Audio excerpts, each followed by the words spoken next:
Right, so I am ready now to come in on the background of my balloon section, and I've decided to use a Payne's Grey.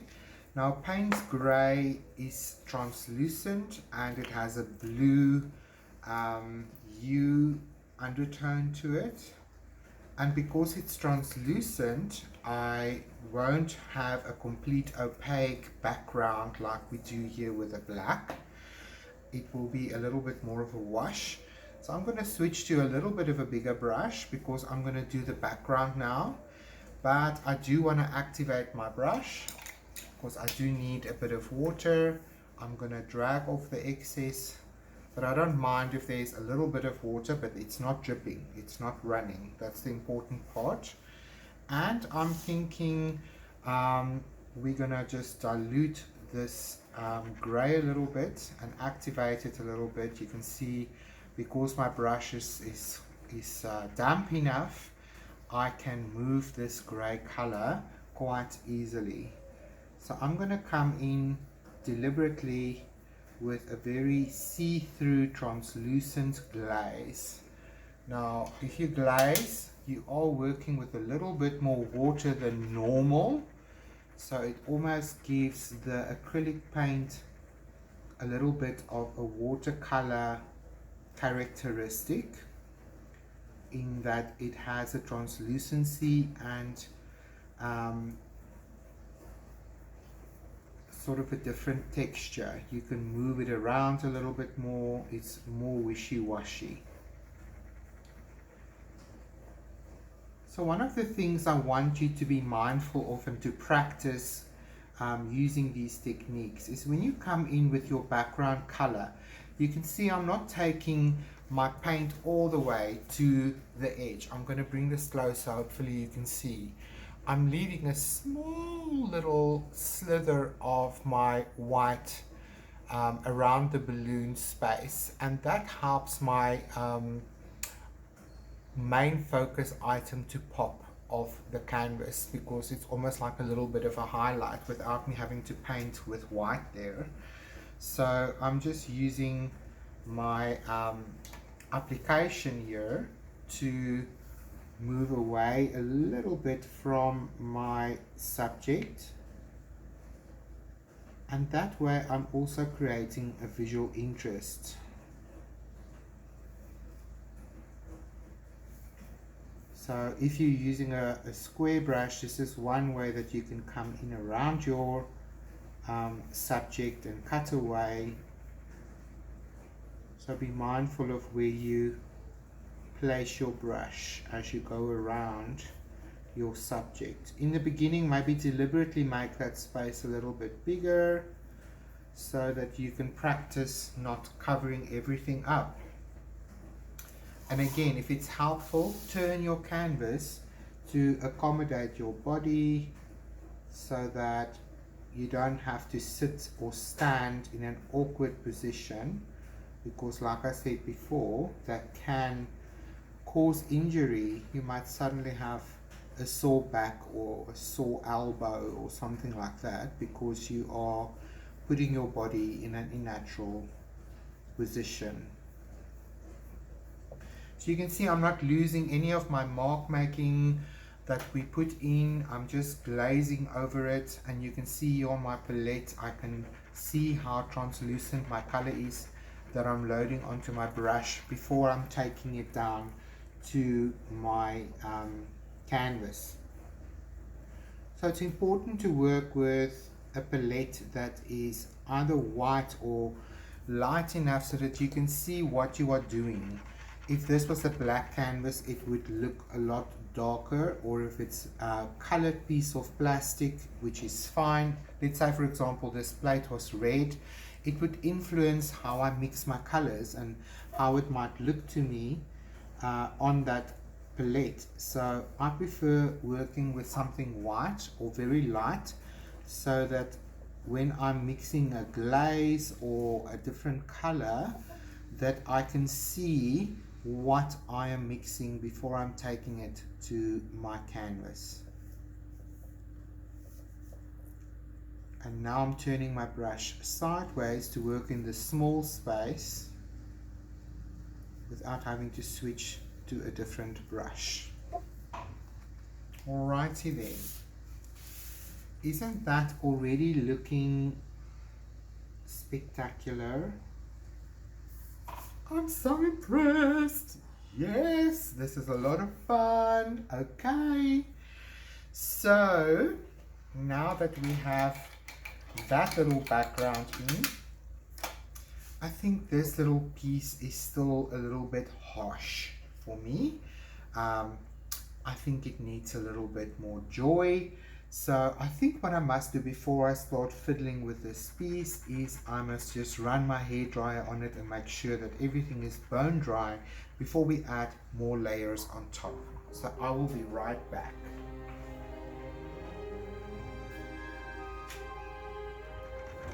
So this is where it starts to get nice and yummy, because we are going to place extra layers of color on top of our painting. We don't want it to look like elementary art, so this is where we start to play with some tints and tones in order to create some visual interest here. So I think to just make this piece a little bit more interesting on the left, I have decided to give this black and white space a little bit of a wash as well with my Payne's Grey. So again, activating my brush with a bit of water and diluting my Payne's Grey so that my background here is not so stark.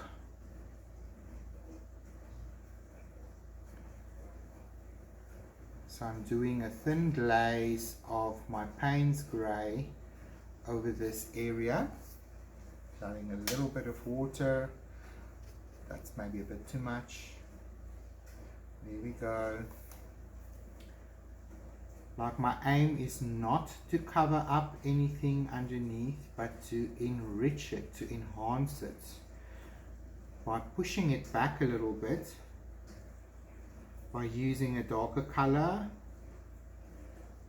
What I am doing is lifting up the vibrant aspect of my round shapes so that they come a little bit more forward and speak a bit more to the viewer.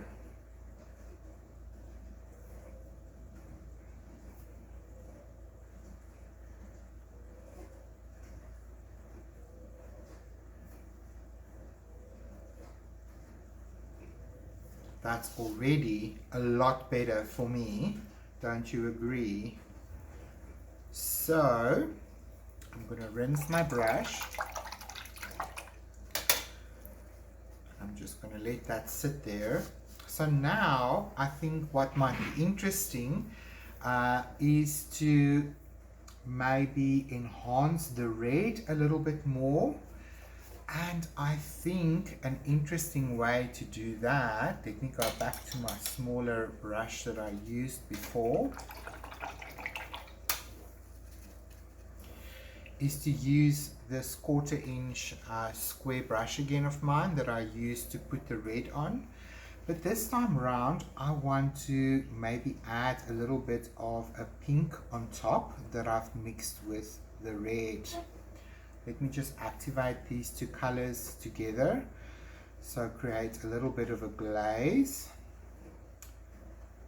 So magenta and cadmium red together makes the most beautiful, can we call it a violet red? A corally red. So it's still a rich red, but it has a different hue to it. So I'm going to pick one of these round shapes, and now I'm going to bring some of this color on top of it. To me it's a little bit too dark. I want to lighten it a little bit. So I'm going to use some of my white that I have here just to lighten up. So I'm creating a tint of this color. Let's try again. Yes, so it must be visible And now I'm not trying, again, I'm not trying to cover up everything on the underneath. I'm adding to it. So I'm deliberately focusing on working in an even smaller zone inside this little space, because I don't want to cover up all the red. So I'm adding an interesting shade on top of it. So the red is still there, but now I have this magenta red tint that I can add interestingly on top of this, being mindful not to lose all the red underneath.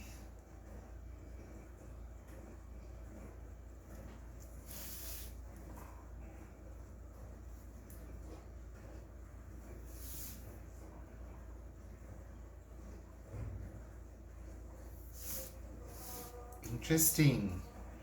Let's do one where we mix maybe a little bit more of an orange. So I'm gonna just drag this off and come into my yellow here on the side, and let's create an interesting corally orange.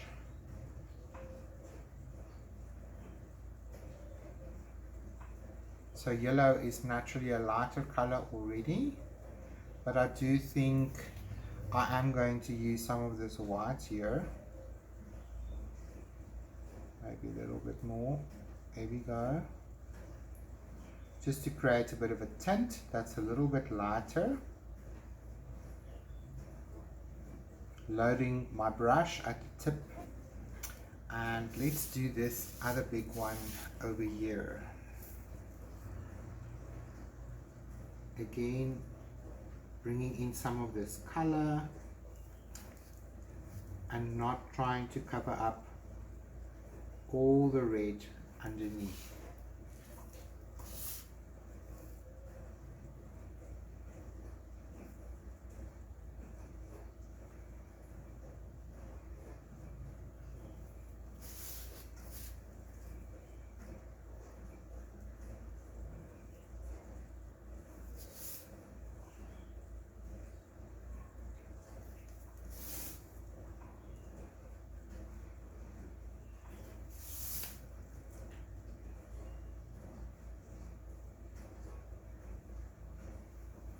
So you can see we're moving about this much faster because we're just adding interesting layers.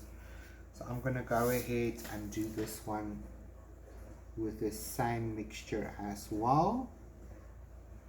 So you get the gist of it. I'm enhancing what I already have underneath. I'm not trying to cover it all up.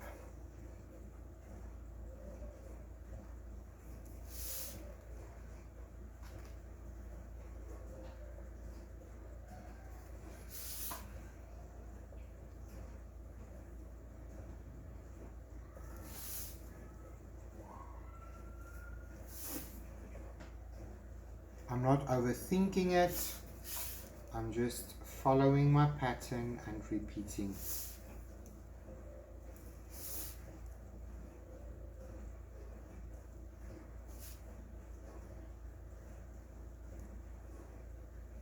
And again, in this way, it's a constant pushing and pulling. If you've maybe made your black circle or outline a little bit too obvious, this is a way to push back at it by bringing some of your new color on top of it. I can push that black line a little bit back and make it a little bit softer.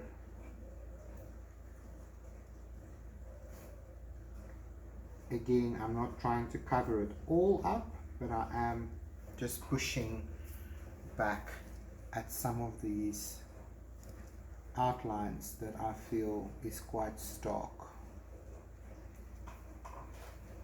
Okay, let's go back to our more pinky magenta mix. I haven't rinsed my brush out. I'm using the mixture of all these colors together. I'm trying to get this little bit of white that's still sitting there to come with. Let's add a drop of water.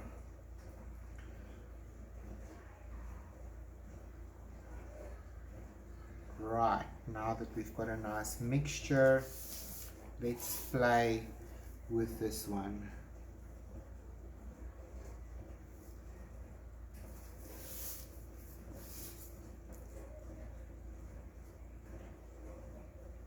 I feel it needs a little bit more white, so let me add a drop of my white. Let me just put my brush down. Oh, forgive me for my clumsiness. There's some white there. That should be enough.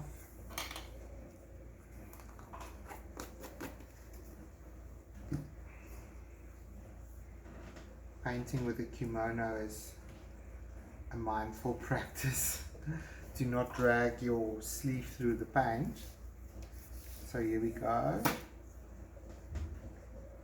Yes, I can see that a little bit more. You do want a different value.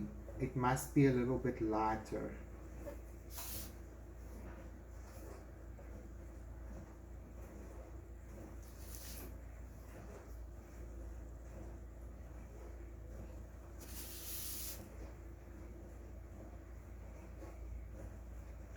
And again, I'm just going to push back my black outline a little bit, dabbing here and there to help with the contrast and refining that outline.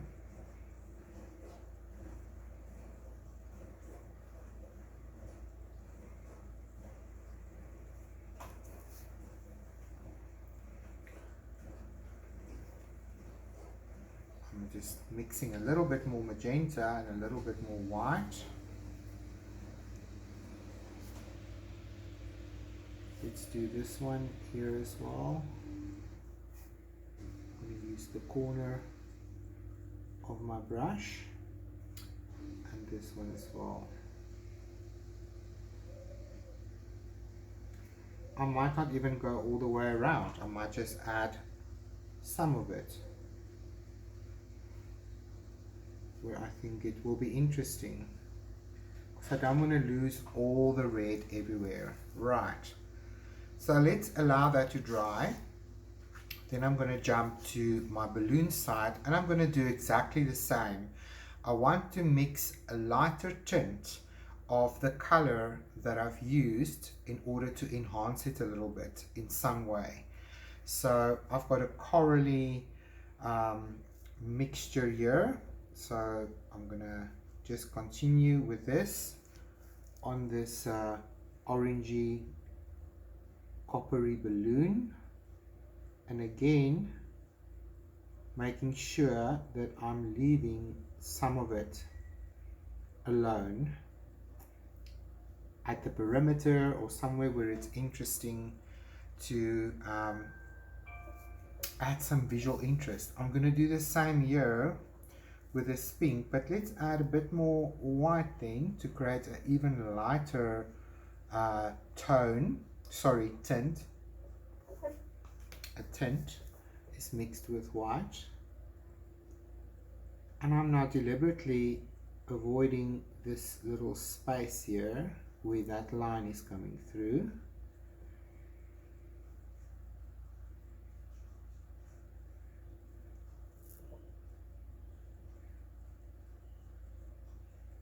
And in an interesting way add another layer of color. Now with this red, I also think a clean magenta is going to be pretty, so I'm going to rinse this brush.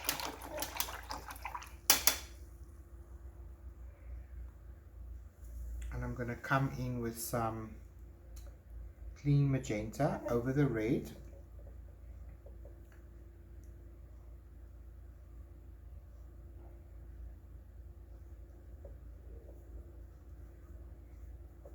I'm just going to take it down as a glaze like that.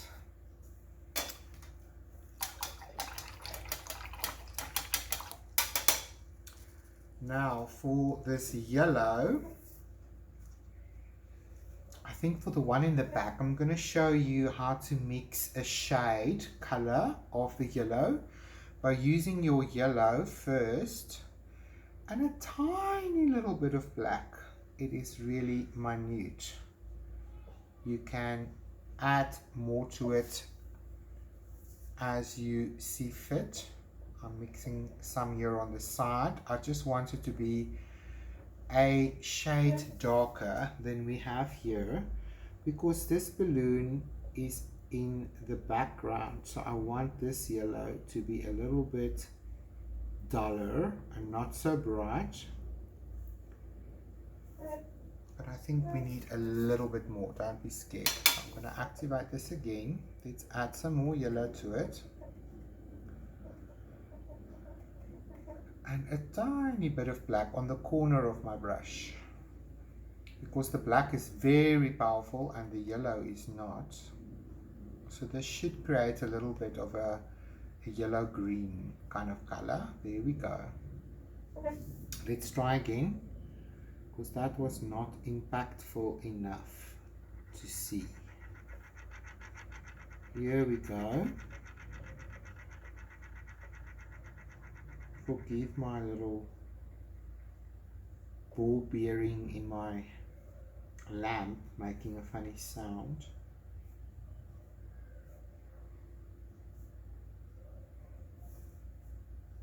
Here we go.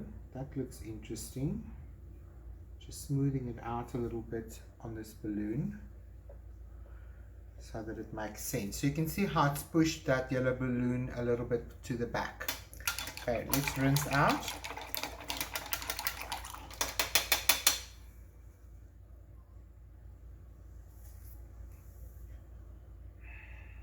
Now I want to mix a lighter tint of the yellow, so I'm going to use my white again.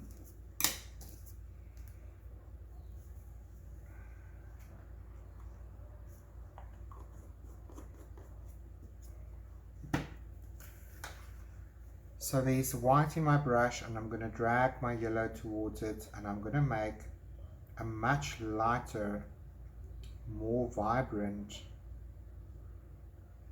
tint of the yellow by using quite a lot of white. And now we're going to come to this balloon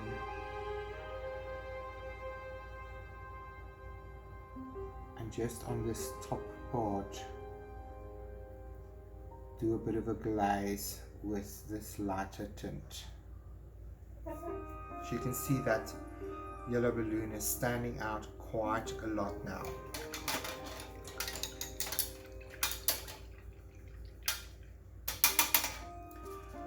Now for interest in the background, I want this yellow balloon to be the brightest.